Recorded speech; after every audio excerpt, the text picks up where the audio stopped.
আমাদের সম্মানিত শ্রদ্ধাভাজন ব্যক্তিত্ব ঝালকাঠি বিশিষ্ট ব্যবসায়ী জনাব মোহাম্মদ মুস্তাফা কামাল।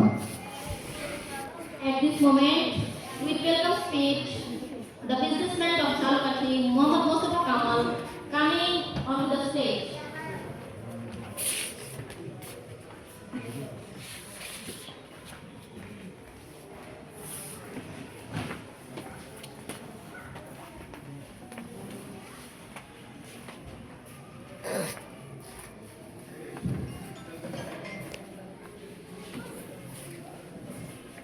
السلام عليكم ورحمة الله. الحمد لله.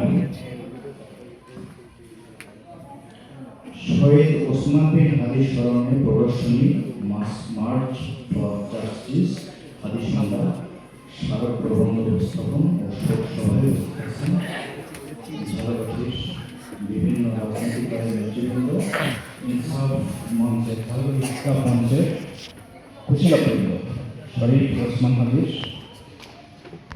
ফ্যামিলি আসার কথা ছিল আসনে, এলাকার অন্যান্য সম্মানিত ব্যক্তিবর্গ, আসসালামু আলাইকুম রহমতুল্লাহ।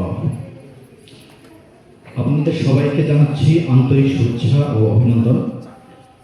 মহান আল্লাহর অশেষ মেহেরবানিতে আমি শরীফ ওসমান বিন হাদির স্মরণ সভায় উপস্থিত হতে পেরে নিজেকে ধন্য মনে করছি এবং মহান আল্লাহর দরবারে লাখো কোটি শুকরিয়া জ্ঞাপন করছি। আমি ওসমান হাদি সম্পর্কে যতটুকু জেনেছি, তিনি হয়তো মহান আল্লাহর নিকট একজন অত্যন্ত ভালো মানুষ ছিলেন।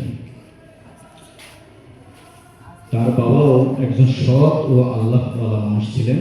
তার বড় ভাই ডক্টর মাওলানা আবু বকর সিদ্দিক ভাইও আমার পরিচিত এবং অসাধারণ ব্যক্তিত্ব। তার বাবা যখন নরসিক ইসলামিয়া ফাজিল মাদ্রাসায় ভাইস প্রিন্সিপাল ছিল, আমার মেজ কাকা মাওলানা আব্দুল হাই নিজামী ওই মাদ্রাসার প্রিন্সিপাল এবং ওসমান হাদির উস্তাদ। ভাই বলেন। ওসমান হাদি কথা পারি, যে ব্যক্তি দেশ সুষ্ঠুভাবে পরিচালনার জন্য ভারতের আগ্রাসনের বিরুদ্ধে রাজপথে সত্য কথা বলতে গিয়ে নিজের জীবন বিলিয়ে দিতে পারে, সে কোনো সাধারণ ব্যক্তি নয়। ওসমান হাদি বাংলাদেশ 47, 52, 71 ও 24 রক্ত দিয়েছে, কিন্তু এই ছোট্ট ভূখণ্ডের বাংলাদেশ নামক দেশটির সাধারণ জনগণ ভারতীয় আগ্রাসন থেকে আজও বাঁচতে পারেনি। 12ই ডিসেম্বর ওসমান হাদি নিজের তাজা রক্ত ঢেলে দিয়েছেন। অসংখ্য অগণিত মানুষের প্রাণ নেওয়ার পরে ওই ভারতীয় আগ্রাসন আর কত ওসমান হাদির প্রাণ কেড়ে নেবে তা মহান আল্লাহ তাআলাই ভালো জানেন। এ বাঙালি প্রয়োজনে আবার রক্ত দিবে, তবুও এই বাংলার মানুষকে জাহান্নাম থেকে বাঁচাবে ইনশাআল্লাহ। বাংলাদেশের বর্তমান প্রেক্ষাপটে আমার মনে হচ্ছে ওসমান হাদি ছিল এই বাংলার দ্বিতীয় মাওলানা ভাষণ। সেজন্য আমরা আমাদের অন্তঃস্থল থেকে ওসমান হাদিকে স্যালুট জানাই। আমি মহান আল্লাহর দরবারে ওসমান হাদির জন্য মন থেকে দোয়া করছি, আপনাদের কাছ থেকেও সহৃদয় দোয়া কামনা করছি। মহান সৃষ্টিকর্তা আল্লাহ রাব্বুল আলামিন যেন শরীফ ওসমান বিন হাদিকে জান্নাতের সর্বোচ্চ মাকাম দান করেন। আমরা সবাই বলি আমিন। সবার কাছে আরেকটা নিবেদন, ওসমান হাদি বলে গিয়েছিল, আমাকে যদি মেরে ফেলে তাহলে আপনারা বিচার একটু করবেন, যাতে এদেশের আরও ওসমান হাদি জন্ম নিতে পারেন।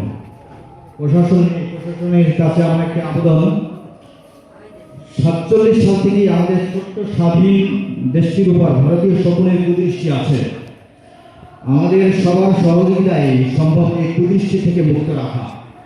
এবারে আমি আমার সংক্ষিপ্ত বক্তব্য শেষ করছি। বাংলাদেশ জিন্দাবাদ, ইনকিলাব জিন্দাবাদ। আসসালামু আলাইকুম ওয়া রাহমাতুল্লাহি ওয়া বারাকাতুহু।